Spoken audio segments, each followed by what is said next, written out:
And how is it different than anything else on the market? Well, first of all, it'll be a complex of all the phytonutrients in cannabis, which the molecules are unique in plant science. So you'll have all the cannabinoids and you'll have the polyphenols. It includes a small amount of the green tea catechins. We will entrap that in a delivery system into an oral capsule for human use. We've done all the research. We now have to just go through the process as we did with when we developed the green tea extract. The same requirements we have to deal with. But remember these important things. One, the cannabis industry uses cannabis oil, hemp oil as a delivery system. We remove the oil. Oil will be sold as another profit center. Secondly, we retain all the cannabinoids, all the polyphenols, whilst the industry basically retains THC and CBD. And thirdly, it'll be non-psychoactive. And that, to me, is a world game changer. Are you looking to sell off any licenses or going to keep all the research in-house? What are your thoughts there? I'm always open to sharing if it makes sense. So if there's an opportunity to license, if it makes sense, of course we would consider it. We have discussions going on with a major player in South Africa, but those are early discussions, and at this stage it's premature. I think that once we have the license, there'll be an awful lot of people ringing our doorbell. Let's get into the technology a little bit. How are you actually going to achieve this? What makes you think it's possible? Could you ask the question a different way, please? Well, let's get into technology. How are you going to achieve all of this? What have you already done that tells us that this will be successful? Well, we produce a highly bioavailable extract out of live green tea that is sold globally. It's formulated into finished products in capsules, and there are clinical studies about to start for specific wellness issues. There is the model.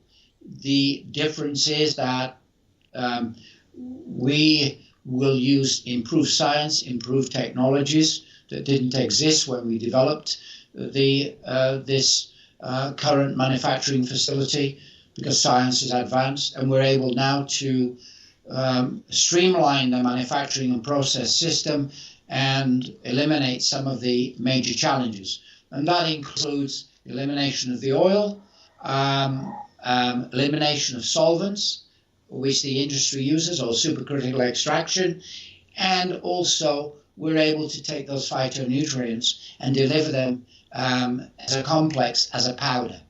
Nobody in the world can do this. Nobody. And it's not like we're going out telling the world. We don't want really to tell the world until we've got it in our hands. Once we've got it in our hands, then you know you've got the holy grail in cannabis science. And that's coming. That's coming. So let's talk about your upcoming research. You mentioned, full profile. Can you maybe go into a little bit of detail?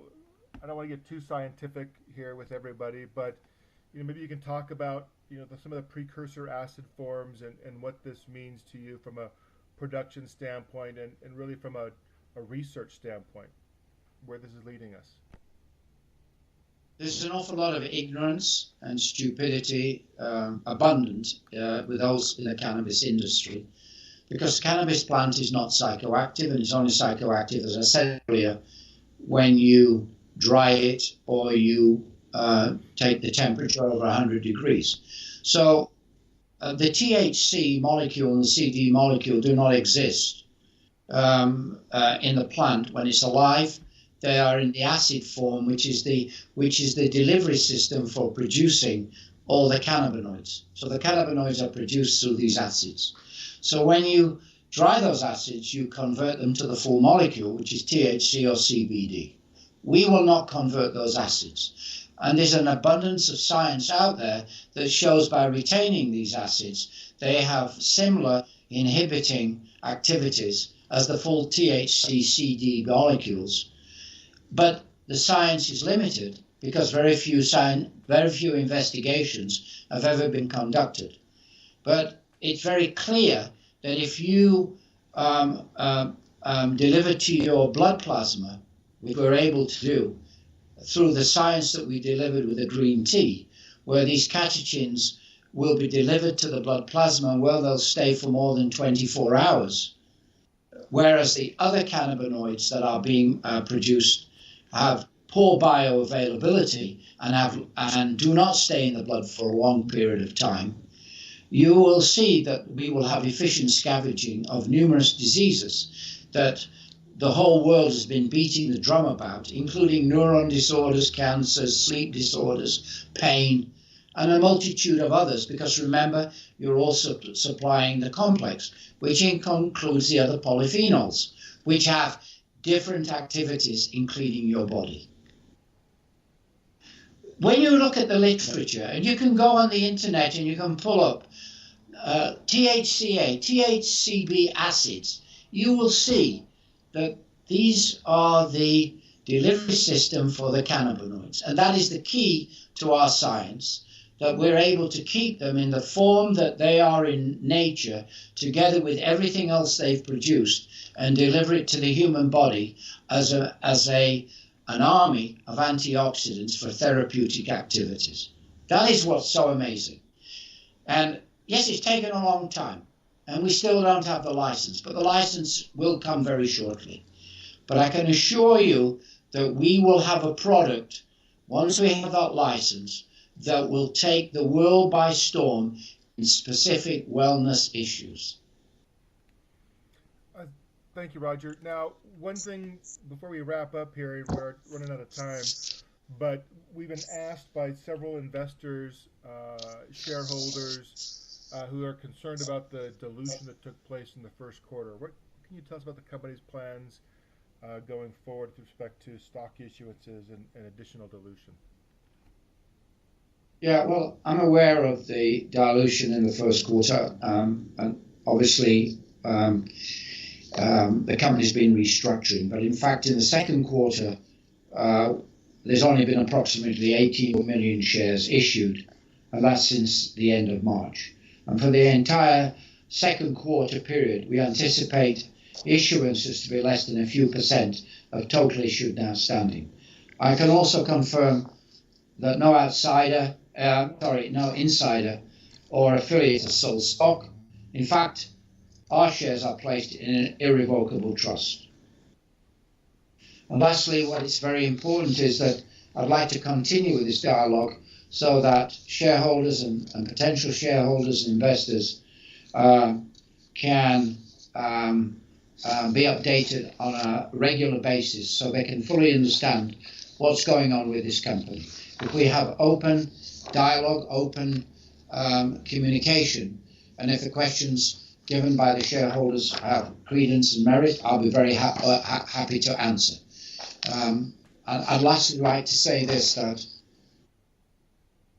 I've invested 20 years of my life in this. It's not about just making money. It's also about leaving a legacy. It's about bringing to the world plant extracts in a form the body identifies and without toxicity, which you have with pharmaceuticals. As a last thought for you, because I don't want to be too scientific, because I tend to rabble on in science, Big Pharma cannot get synthesized analogs, their drugs, to treat neuron disorders, but the catechins from green tea and the cannabinoids, which are very similar, can get through and treat those neurons. That to me is an incredible journey we're about to start, where we will make an impact into those horrific diseases that nobody right now is even touching. I thank you for listening, and I trust that we'll continue to build Protex Pharma into a great company. Thank you. Roger, on a final note, I saw a memo come across that said that you're looking at setting up some investor meetings. Can you before we go, can you tell me kind of what your plans are there? Yeah, We've been approached by a few groups to present our credentials and the cannabis story and the science, and we are arranging to do that next month. So that obviously what we're trying to do is to educate, to provide the solid evidence, so that you as an investor can do a comparison between what's out there and what we have. Roger, thank you very much. Enjoy your evening.